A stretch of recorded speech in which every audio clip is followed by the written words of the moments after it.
अमृतसर के जिला राजासांसी के निरंकारी भवन में बम धमाका हुआ है। धमाके में 3 अफराद हलाक और मुतअद्दिद अफराद जख्मी हो गए हैं। बताया जा रहा है कि बम मोटरसाइकिल पर सवार मुश्तबा अफराद ने फेंका है, जो मौके वारदात से भागने में कामयाब हो गए हैं। राजासांसी के गांव अदलीवाल में वाक़े निरंकारी सत्संग डेरा पर सत्संग समागम चल रहा था और इसी दौरान मोटरसाइकिल सवार 3 नामालूम अफराद ने वहां पर बम फेंक दिया। जख्मियों को अलग अलग अस्पतालों में दाखिल करा दिया गया है। सिक्योरिटी फोर्सेस ने इलाके में तलाशी मुहिम शुरू कर दी है। वहीं पूरे इलाके को सील कर दिया गया है। वाज़ेह रहे कि पंजाब में गुज़िश्ता कुछ दिनों से हाई अलर्ट जारी था, लेकिन अलर्ट के बावजूद भी इस तरह का वाकया पेश आया है। वहीं अमृतसर में बम ब्लास्ट के बाद दिल्ली में भी हाई अलर्ट जारी कर दिया गया है।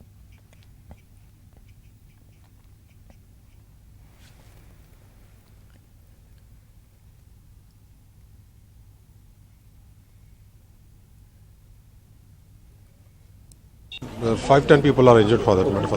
Let me go to sir, जो जैश ए मोहम्मद के यहाँ उसके जो कहा गया था थे, उसके बावजूद जो अलर्ट था, उसके बावजूद ये घटना हो जाती है। नहीं, let me see what is that. I don't have any comments. Let me go over there only, then I can comment about the section. और अभी तक कितने लोग disease 3 dead, 10 injured for that matter. Okay. Do one thing, secure this area also. Please don't make a congregation. You understand what I'm saying? मेरा उत्तम सिंह नाम है। मेरी बेटी सेवा करदी थे ਤੇ ਅਸੀਂ ਵੀ ਆਉਣਾ ਸੀ ਪਰਿਵਾਰ ਨੇ, ਪਰ ਮੇਰੀ ਬੇਟੀ ਪਹਿਲਾਂ ਸੇਵਾ ਵਿੱਚ ਆ ਗਈ। ਉਹ ਇੱਥੇ ਗੇਟ ਤੇ ਹੀ ਸੇਵਾਦਾਰ ਸੀ ਲੇਡੀਜ਼ ਦੇ ਚੈਕਿੰਗ ਵਾਸਤੇ, ਲੇਕਿਨ ਜਦੋਂ ਲੇਡੀਜ਼ ਚੈਕਿੰਗ ਤੋਂ ਬਾਹਰ ਬੇਟੀ ਆਈ ਤੇ ਉਹਨਾਂ ਨੇ 2 ਜਣੇ ਆਏ, ਉਹਨਾਂ ਰੁਮਾਲ ਬੰਨਿਆ ਮੂੰਹ ਤੇ, ਉਹਨਾਂ ਨੇ ਬੇਟੀ ਨੂੰ ਪਿਸਟਲ ਵਿਖਾਇਆ। ਬੇਟੀ ਮੇਰੀ ਘਬਰਾ ਕੇ ਪਿੱਛੇ ਹੋ ਗਈ। ਉਹ ਸਿੱਧੇ ਚਲ ਗਏ ਅੰਦਰ, ਜਾ ਕੇ ਉਹਨਾਂ ਨੇ ਫਿਰ ਫਾਇਰਿੰਗ ਕੀਤੀ, ਬੰਬ ਬਲਾਸਟ ਜੋ ਵੀ ਕੀਤਾ ਬਾਅਦ ਚ ਸਾਨੂੰ ਪਤਾ। हाँ, काफ़ी जख्मी होए साडे जिहड़े सुखदेव कुमार जी जिहड़े साडे मुखी ही जिहड़े स्टेज ते विराजमान सी, उन्हां दा काफ़ी सीरीयस आई हॉस्पिटल च उन्हां नूं रैफर कीता वा। अच्छा, किन्ने बंदे ही वो बंदे सर इस तरह सानूं 2 ही दिखे आ, बाकी सानूं नहीं पता भी किन्ने जाने सी। साडे अंदर एंट्री 2 वाली 2 ही ने कीती। की पहरावा की सी उन्हां पहरावा मोने सी, काफ़ी जवान सी, रुमाल बन्ने मूंह ते उन्हां ने। की होया परमजीत जी? बंब सुट गया, कोई पता नहीं लगा। ਤੁਸੀਂ ਕੀ ਕਰਦੇ ਪਏ ਸੀ ਅੰਦਰ? साडी ड्यूटी लगी 3 नंबर ते। अच्छा जी। हाँ जी। किन्ने बंदे से ਜਿਹੜੇ ਬੰਬ ਥੋੜੀ पता नहीं, असीं तो इक्को ही वेखिया वा, जवान जिहा बंदा ही सुट के इतना ही चल गया वा। कोई नारा भी लाया है? कोई नारा लाया? ਉਹਦੇ ਮਗਰ ਸਾਰੇ ਸੇਵਾਦਾਰ ਮੁੜ ਕੇ ਭੱਜ ਗਏ ਪਤੇ ਮੁੜ ਕੇ ਪਤਾ ਨਹੀਂ ਲੱਗਾ, ਇੱਧਰ ਨੂੰ ਐ ਨੂੰ ਭੱਜ ਗਿਆ ਵਾ। ਕੋਈ ਨਾਰਾ ਲਾਇਆ ਉਹਨੇ? ਸੁੱਟਣ ਲੱਗਿਆ ਨਹੀਂ, ਪਤਾ ਨਹੀਂ ਲੱਗਾ। ਪਤਾ ਨਹੀਂ ਲੱਗਾ। ਹਾਂ। ਤੁਹਾਡਾ ਨਾਮ ਕੀ ਹੈ? परमजीत।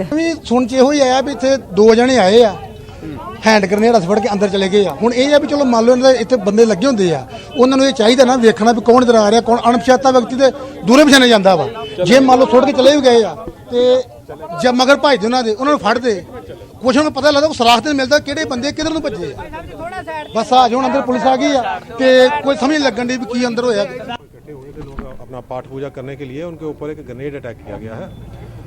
तो वहाँ उस वक्त 200 का करीब बंदे थे, लेडीज़ भी थी बीच में। तो उनमें से 3 की डेथ हो गई है और बाकी 15-20 अभी इंजर्ड है। तो अभी रिलीफ एंड रेस्क्यू चल रहा है। तो वी एक्सपेक्ट कि ये काम पूरा हो जाए तो फिर इन्वेस्टिगेशन की तरफ हम जाते हैं। नहीं, इन्होंने कोई सीसीटीवी को लगाया नहीं है यहाँ।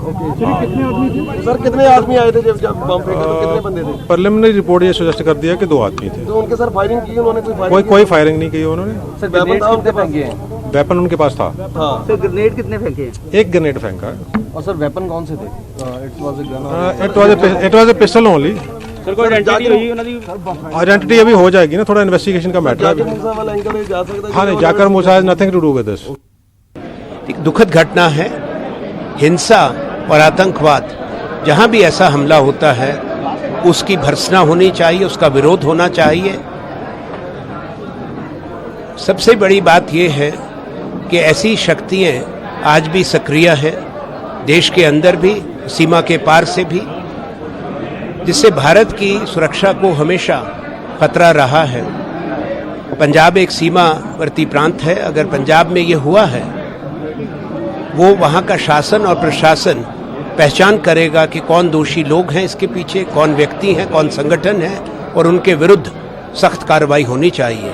हम अपनी संवेदनाएं उन परिवारों के प्रति व्यक्त करते हैं जिनके सदस्य इसमें हताहत हुए हैं, और जो लोग जख्मी हुए हैं उनके प्रति भी, और उम्मीद ये रखते हैं कि हर प्रयास यही रहेगा कि ऐसी शक्तियों को ये अवसर ना मिले।